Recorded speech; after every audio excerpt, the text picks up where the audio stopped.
Magic mouths called out 8 o'clock, and a well-dressed dwarf in thick grey woolens and an alpaca scarf marked with the crest of the Chancellor of Clantyre knocked on the office door and entered. On the other side of a broad desk in the uncomfortably cold office was a thin human, methodically writing a scroll, muttering the magic that would charge some spell onto the elf-hide parchment.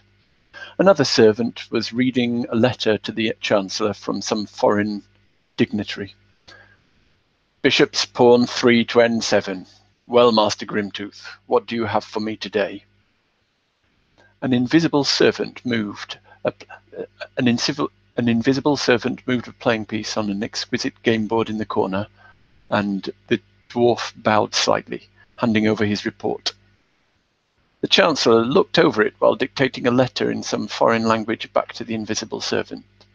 When he finished dictating, he turned back to Grimtooth and said, "You seem to have an unusual number of glyph bricks waiting to be recharged?" "Yes, sir. Because of the mild winter, the rats and starlings are nesting early this year. You'd think they'd be discouraged by the piles of dead at the base of the walls, but they can't resist a brick wall." The Chancellor started creating some other scroll as the conversation progressed. "Well, I'll recharge the key bricks this morning and the rest in due time. You have all the alarms and magic mouths up, I trust? But to save on diamond dust, I'll put an antipathy ward up for the rest of the nesting season." A touch of irritation came onto the Chancellor's voice. "All I seem to do nowadays is cast spells upon rodents." Wouldn't it be more cost-effective to program the glyphs to ignore the rodents?" the dwarf asked.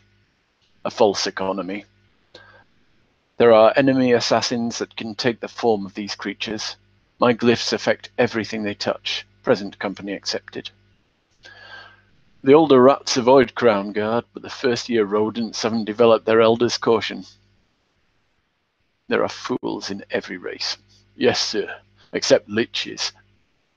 The dwarf froze and went pale, looking intently at his master. Of course, the more intelligent among the Lord Chancellor's servants would have had their suspicions, but the L word was taboo in Crown Guard. He had a well-established reputation as an eccentric but avuncular wizard, and considered this an important line of defense.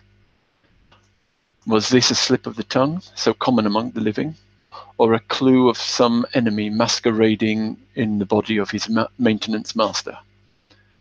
An observer to the conversation, if they could get through the layers and layers of magical wards, would notice that the routine and professional conversation now took a nostalgic digression. The two discussed past problems they'd had with the Citadel's defences. The Exchequer would open a theme of the conversation, and the dwarf would flesh it out enthusiastically with copious details. Through a mixture of insight, probing questions, and mind reading, the Lich was finally persuaded that his servant was who he said he was, and it had merely been a slip of the tongue. "What's the current state of security?" "Not good," said the dwarf. "There are still some places where the outer perimeter could be penetrated by a tiny creature which has Nistel's mystic aura up.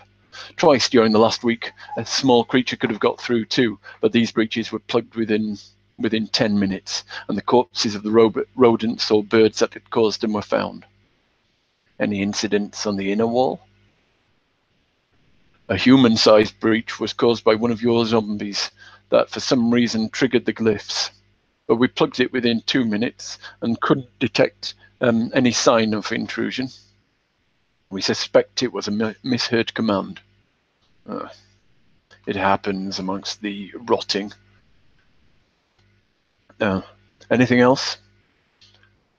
"And a local child resisted the antipathy effect and wandered up to the wall."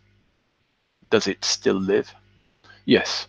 We caught it before it could trigger any of the wards, and after giving it the typical treatment, we returned it to its mother." "Good.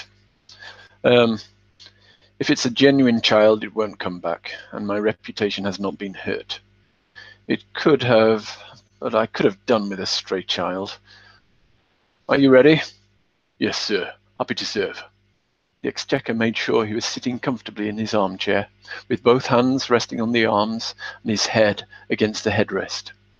Then he cast his spell, slumped into a trance. The dwarf also relaxed, allowing his master to take control of his body, while his soul was jarred into some other place. Though Grimtooth was trusted to charge the bricks with magic mouths and alarms, the Chancellor himself preferred to create the glyphs. And because the glyphs could not be moved, this took him outside the walls of the citadel, and so he preferred to venture out in this extra security of the body of a servant. All the servants of Crownguard were happy to serve their master in this way, though few served as regularly and well as Master Grimtooth, he thought proudly. So, how are the defenses of your wizards' citadels kept up? Defense doesn't happen easily, and a lot of that will be routine maintenance, will be necessary. It's not all glamour in the life of a lich. Anyway, my name's Caius, and I'm struggling to bring an extra layer of realism into my games. Hope to see you in one.